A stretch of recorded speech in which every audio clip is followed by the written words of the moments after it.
Halo semua, perkenalkan nama saya Seria Priyanti Togatorok, NIM A1C11971, kelas reguler B, Prodi Pendidikan Kimia Universitas Jambi. Nah, di video kali ini saya akan menjelaskan tentang proteksi gugus fungsi dalam sintesis senyawa organik.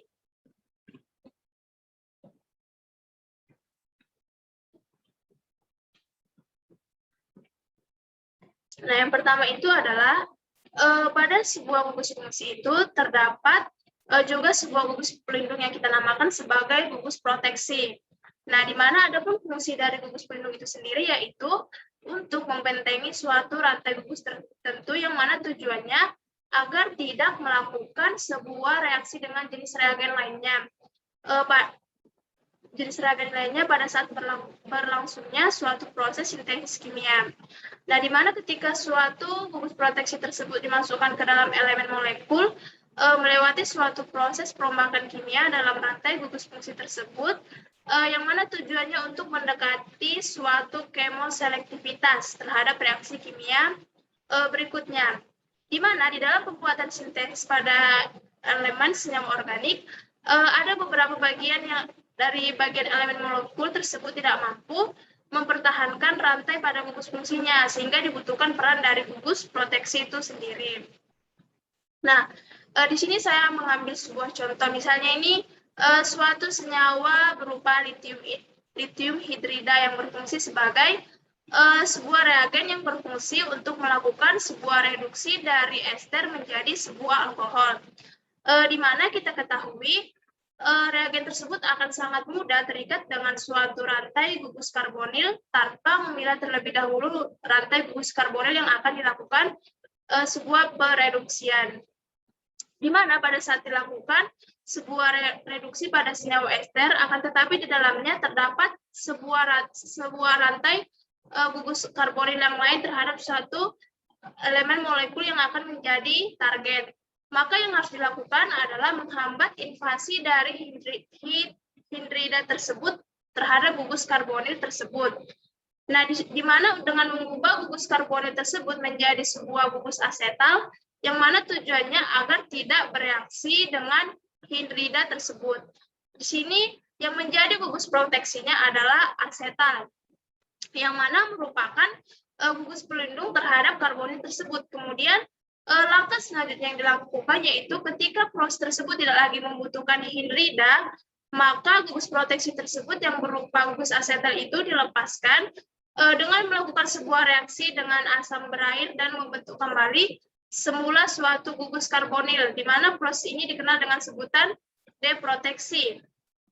Adapun kita dapat melihat proses gugus proteksi pada gugus fungsi pada gambar di bawah ini.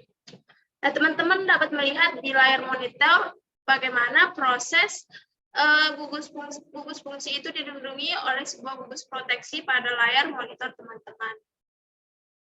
Nah, yang kedua di sini saya akan menjelaskan bagaimana proteksi gugus aldehida.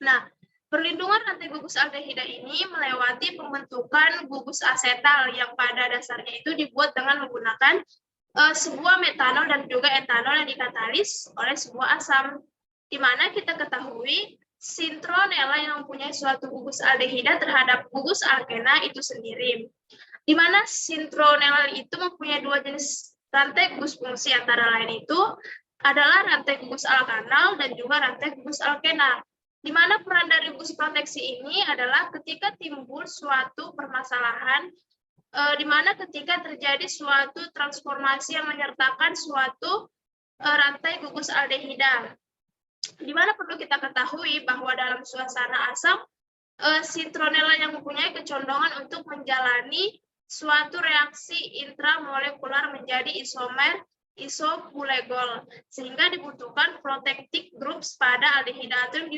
disebut dengan gugus proteksi. Nah, ada pun teknik yang bisa kita lakukan untuk melindungi gugus fungsi tersebut adalah dengan membentuk suatu asetal dan juga enamina. Nah, di mana asetal akan terbentuk jika dilakukan reaksi antara gugus karbonil dengan alkohol pada saat suasana anhidrat dengan menggunakan suatu katalis asam. di mana pembentukan asetal sintronelal pada saat bereaksi dengan alkohol dapat dijelaskan pada gambar di bawah ini.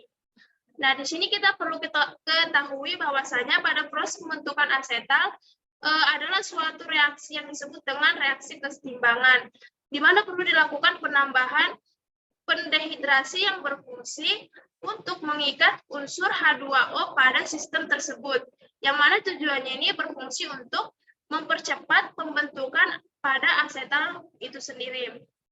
Nah, teman-teman dapat melihat di layar monitor teman-teman bagaimana pembentukan asetal sintronelal dengan suatu alkohol. Di sini dijelaskan bahwasanya sintronelal itu akan direaksikan dan akan mengikat amina sekunder, kemudian membentuk imina, dan kemudian akan mengikat imina tersebut. Nah, yang ketiga, saya akan menjelaskan proteksi pada gugus alkohol. Nah, di sini ada beberapa macam gugus pelindung pada alkohol yang dapat dilaksanakan dengan beberapa cara berikut, yaitu yang pertama yaitu proteksi eter dan juga asetal. Adapun gugus pelindung yang digunakan pada dasarnya pada alkohol ini adalah suatu metil eter. Dan jenis gugus pelindung yang lain yang dapat kita gunakan adalah berupa benzil eter yang akan terbentuk dengan melakukan sebuah reaksi dengan senyawa alkohol dengan suatu benzil bromida. Contohnya itu ketika dilakukan proses sintesis monensin, maka hal pertama yang dilakukan adalah dengan merubah alkohol tersebut menjadi benzil eter dengan menggunakan reagen yang berupa KH serta benzil bromida. Nah, di mana pada proses ini juga akan terjadi beberapa tahapan, yaitu oksidasi, metilasi, dan selanjutnya dilakukan adalah sebuah protonasi pada hidrogen atau palladium tersebut. Nah, teman-teman dapat melihat bagaimana proses proteksi eter dan asetal di layar monitor teman-teman pada gambar yang telah saya sajikan. Nah, yang kedua yaitu adalah proteksi diol. Nah, kita ketahui bahwasanya 1,2-diol itu adalah salah satu alkohol yang mana kedudukan gugus hidroksilnya itu berdekatan dan dapat dilakukan diproteksi seperti keta siklik, di mana jika 1,2-diol ini sebagai contoh 2,3 butanadiol melakukan suatu reaksi dengan keton dengan menggunakan sebuah katalis asam, maka akan terciptalah 1,3 dioksolan. Nah, teman-teman dapat melihat di layar monitor bagaimana proteksi atau bagaimana proteksi diol itu yang bekerja yang dimana menggunakan aseton dan dikatalis oleh sebuah asam. Nah, yang ketiga adalah proteksi aldehida dan keton. Nah, salah satu cara untuk melindungi suatu gugus aldehida dan juga keton itu dapat dilakukan dengan teknik yaitu O-nitrophenyl etilen glikol dan juga basa N-hidroksibenzena, di mana beberapa teknik tersebut direaksikan dengan alkana yang aromatisnya, yang mana nantinya akan membentuk suatu karbinol, dan ketika gugus pelindung tersebut tidak dibutuhkan lagi, maka karbinol tersebut akan dikembalikan ke bentuk semula, yaitu kembali ke senyawa alkanalnya. Nah, dari yang telah saya jelaskan, di sini saya ada mengangkat 3 permasalahan. Permasalahan yang pertama adalah mengapa litium aluminium hidrida itu memiliki peranan penting sebagai reagen dalam proteksi gugus fungsi. Jelaskan. Nah, mengapa saya mengangkat permasalahan ini? Karena dari blok yang tadi saya jelaskan bahwasanya itu litium aluminium hidrida itu memiliki peran yang sangat penting. Nah, mengapa litium itu digunakan sebagai reagen dalam proteksi gugus fungsi? Dan apakah peranan penting ini sangat mempengaruhi ketika sebuah proteksi gugus fungsi tersebut berlangsung? Nah, saya penasaran sehingga mengapa litium aluminium hidrida ini memiliki sebuah peranan penting sebagai reagen dalam proteksi gugus fungsi. Nah, permasalahan yang kedua adalah bagaimana proses atau tahapan yang dilakukan untuk melindungi rantai gugus fungsi pada suatu aldehida. Jelaskan. Nah, saya mengangkat permasalahan ini karena tadi dijelaskan bahwasanya itu ada beberapa proteksi yang dilakukan seperti proteksi alkohol dan juga aldehida. Nah, saya penasaran apakah proteksi gugus fungsi yang dilakukan pada aldehida itu sama dengan alkohol. Nah, bagaimana proses yang dilakukan oleh proteksi gugus fungsi itu ketika melindungi sebuah gugus fungsi yang berupa aldehida? Nah, permasalahan yang ketiga yang saya angkat adalah pada proteksi gugus alkohol yang bekerja pada reaksi tersebut bukan hanya sebagai gugus proteksi, namun ada juga yang dinamakan sebuah gugus deproteksi.